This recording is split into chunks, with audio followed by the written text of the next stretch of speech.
Alors, rebonjour les amateurs de couteaux. Ici, c'est Jean qui vous retrouve pour une nouvelle vidéo de mes achats du temps des fêtes. Alors, cette semaine, on retourne avec la compagnie Real Steel, avec un classique finalement, mais vous allez voir qu'il a été un peu dénaturé.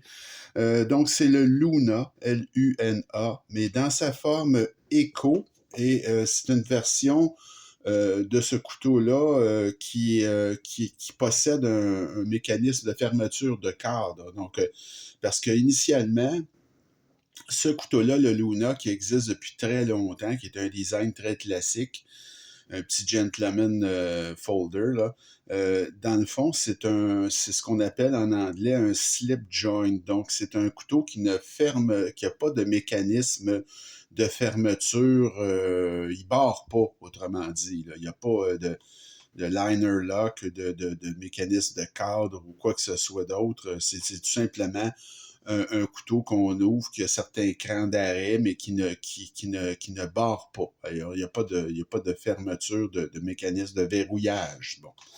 Alors, ça, c'est le Luna qui existe depuis de nombreuses années. Ce modèle-ci est assez récent. Avec mécanisme de verrouillage, c'est ça a peut-être quelques années, un an ou deux. Et c'est un petit couteau, comme vous pouvez voir. Ici, je vous fais juste en guise de comparaison.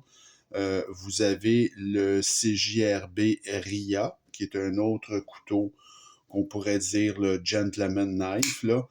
Et vous avez le rat numéro 2, alors qui est un petit couteau aussi, qui mesure 7 pouces. Donc, vous pouvez voir que le rat numéro 2, c'est plus grand que le Luna et même le CGRB RIA, qui est un tout petit couteau, là, c'est plus grand que notre ami le Luna.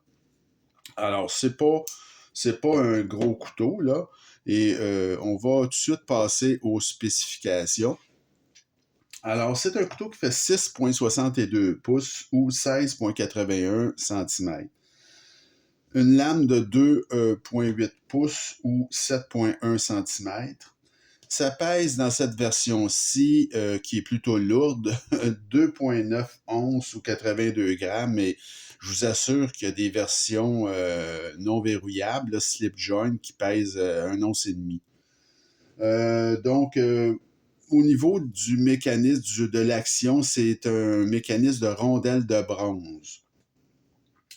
L'acier, c'est du K110, un acier qui n'est pas nécessairement, disons, très moyen. Vous avez un style de lame drop point. La poignée, c'est de l'acier, mais c'est anodisé bronze. Donc, c'est pas en bronze, c'est en acier, c'est anodisé de couleur bronze. Le mécanisme d'ouverture, c'est des goujons. Là, c'est un goujon de pouce qui est amovible. Comme vous pouvez voir, il y a une petite vis sur le dessus vous pouvez dévisser et l'enlever tout simplement. Ou vous le faites, vous le placez où vous le voulez, là, le long de la rainure. Mais moi, je l'ai ajusté pour moi, mais comme je vous dis, là, ce n'est pas un couteau qui est très agréable, là, qui a une action fluide, là, pas du tout. Mécanisme de cadre pour la fermeture, tout à fait standard, donc comme vous pouvez voir. Au niveau de l'épaisseur de lame, c'est très mince. Hein? C'est un petit couteau qui est très discret. Là, donc 0,08 pouces ou 2,1 mm d'épaisseur de lame. Épaisseur de manche, la même chose, c'est très mince, 0,35 pouces ou 9,3 mm. Et une fois fermé, ce petit couteau-là, vous voyez que la lame rentre pratiquement toute dans le manche. Dans son plus large ici, c'est 0,95 pouces ou 24,2 mm. Vous avez un clip qui est tip-up et qui n'est pas réversible en acier. Et c'est un clip de port profond, donc le petit couteau disparaît complètement dans votre poche. C'est vraiment un petit gentleman knife, là, gentleman carry, comme on dit. Là, c'est vraiment la fonction de ce petit couteau-là, qui est très élégant, là, qui est très, très joli. Là. Donc, au niveau de l'évaluation maintenant, alors le design, c'est une firme qui s'appelle Poltergeist Work. c'est eux qui ont dessiné ce couteau-là, mais comme je dis, ça date déjà de plusieurs années, ce dessin-là, mais dans le non verrouillable. Alors là, vous en avez une multitude de variétés, des aciers différents, des manches en fibre de carbone. Vous pouvez monter ça à 150, 160 $, des prix astronomiques. Et dernièrement, ils ont sorti un modèle verrouillable, celui-là, qui appelle l'Eco, Luna Eco. Et celui-là, vous l'avez aussi dans différents formats. Et vous pouvez avoir également une version de luxe là, avec pas du fibre de carbone, mais du titane. Alors, c'est un icône dans le slip joint, ce couteau-là. C'est classique, c'est élégant, c'est vraiment un petit gentleman carry. J'ai mis un 9 sur 10 pour le design parce que c'est vraiment très, très joli. Les matériaux, K110, de l'acier pour le manche anodisé bronze, rondelle de bronze pour le mouvement, le clip de port profond non réversible. J'ai mis un 8 sur 10 pour les matériaux. Présentation assemblage. Alors, la présentation, elle est très belle. Dans une boîte Real Steel. Dans l'intérieur, vous avez une petite lingette. Là. Bon, c'est très, très bien. Au niveau de l'assemblage, c'est bon. Je peux pas dire que c'est pas bon, là, au niveau de l'assemblage. C'est bien. C'est solide. Si vous regardez la lame, elle est centrée. Moi, c'est déjà un couteau que j'ai démonté parce que quand je l'ai reçu, l'action était encore pire qu'elle est là présentement. Mais comme vous pouvez voir, c'est un couteau qui est fait pour ouvrir et fermer à deux mains. À une main, là, écoutez, j'y arrive maintenant, mais pour la fermeture, c'est essentiellement à deux mains. Mais on ne peut pas dire que la finition, comme on dit, l'assemblage est mal fait. Donc, au niveau de présentation assemblage, j'ai mis un 8.5 là. Le poids, c'est super, là, c'est pas pesant. Même dans cette configuration-là, c'est un petit couteau qui demeure quand même assez léger. Euh, donc, c'est un format DC qui est très réussi. Alors, j'ai mis un 8.5 sur 10 là, pour le poids.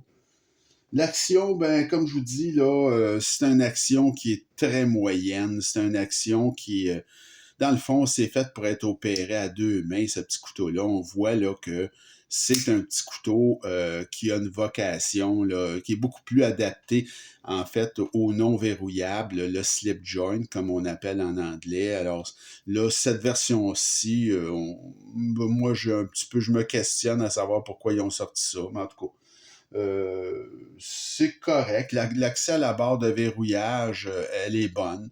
Ça, c'est pas un problème, mais vous devez le fermer avec votre autre main. Absolument. Ça, c'est impossible de le fermer. Voyez-vous, là, j'ai même de la difficulté à l'ouvrir, mais pour la fermeture, écoutez, regardez, il n'y a rien à faire. Là, ça ne fermera pas tout seul si vous ne l'aidez pas. Alors, pour ce qui est de l'action, là, je vais vous avouer que j'ai mis un 6.5 sur 10. Alors, c'est faible, mais c'est ce que ça vaut. L'ergonomie, elle est bonne, l'ergonomie. Pour un petit couteau comme ça, c'est assez confortable en main, franchement. La position, vous avez une position que, avec le petit bougeon ici, là, ça vous fait comme un cran d'arrêt aussi, là, puis vous avez une très bonne grippe sur ce petit couteau-là. La clip, on la sent très, très peu. Donc, la prise en main est quand même très agréable. Moi, j'ai mis un 8.5 sur 10 pour l'ergonomie. L'aspect général, c'est beau ce couteau-là. Je trouve ça très beau, c'est élégant, c'est équilibré. C'est vraiment un beau petit couteau, là, Gentleman Carry. Donc, un 8.5 aussi pour l'aspect général. Le prix, écoutez, c'est ce qui a fait en sorte que j'ai acheté ce petit couteau-là. C'est parce que je l'ai eu dans une vente, la vente de Noël. J'ai payé 50 $. Le prix régulier de ce couteau-là, c'est 69. Donc, je ne l'aurais pas acheté, probablement à 70 $, je ne l'aurais pas acheté, là. Mais à 50, je me suis dit, il est cute, il est beau, manche en métal, tout ça, je l'ai acheté. Donc, c'est 8.5 sur 10 pour le prix. Et la valeur, elle est très bonne parce que, comme je vous dis, c'est un icône, ce couteau-là, dans sa version slip joint, on s'entend, là. Il y a une multitude de versions disponibles, y compris des versions haut de gamme. Fait que moi, à 50 $, je trouve que c'est quand même un petit couteau qui fait très chic, là. Et je trouve que pour la valeur, j'ai mis un 8,5 sur 10. Ça me fait une note totale de 8,27 sur 10. C'est un excellent achat, évidemment, à ce prix-là. C'est un petit couteau qui est très joli, un petit gentleman carry. Mais si ça vous intéresse, ce modèle-là, vous le trouvez très beau, ben, regardez du côté slip joint, si ça vous dérange pas d'avoir un couteau qui ne barre pas, là, qui n'a pas de verrouillage. Il va être plus léger, puis selon moi, mieux adapté à vraiment sa fonction première. Donc, c'est pas, ça n'a pas été dessiné pour être un couteau avec une grande action, puis un mécanisme là, de verrouillage. C'est vraiment un slip joint, ce couteau-là. Alors, vous pouvez regarder du côté des versions slip joint qui sont offertes. Et c'est un couteau que je vous recommande, mais si vous l'avez à bon prix, vraiment. Alors, ça fait le tour pour notre révision de cette semaine. La prochaine vidéo, là, j'en ai tout un à vous présenter. C'est un couteau moderne dont j'ai fait l'acquisition très dernièrement. Écoutez, c'est un couteau vraiment que je trouve assez formidable, même si moi, j'aime mieux les plus petits couteaux. C'est un couteau de la compagnie Kaiser. Ça s'appelle un Doberman et c'est dans sa version plus budget. Alors, c'est parce qu'il y a deux versions de ce couteau-là. Il y a une version haut de gamme tout en titane là, qui est très chère. Et vous avez cette version-là qui est budget, qui est vraiment formidable. Donc, ça, c'est tout un couteau, je vous avertis.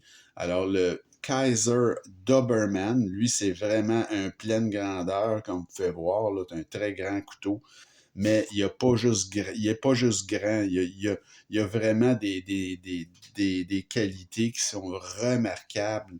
Alors ça, je vous présente ça la prochaine vidéo. Alors j'espère que ça vous a plu. Laissez-moi savoir ce que vous en pensez comme d'habitude. Et continuez à m'écrire et à vous abonner à ma chaîne. Et je vous souhaite une bonne fin de journée. À la prochaine. Salut!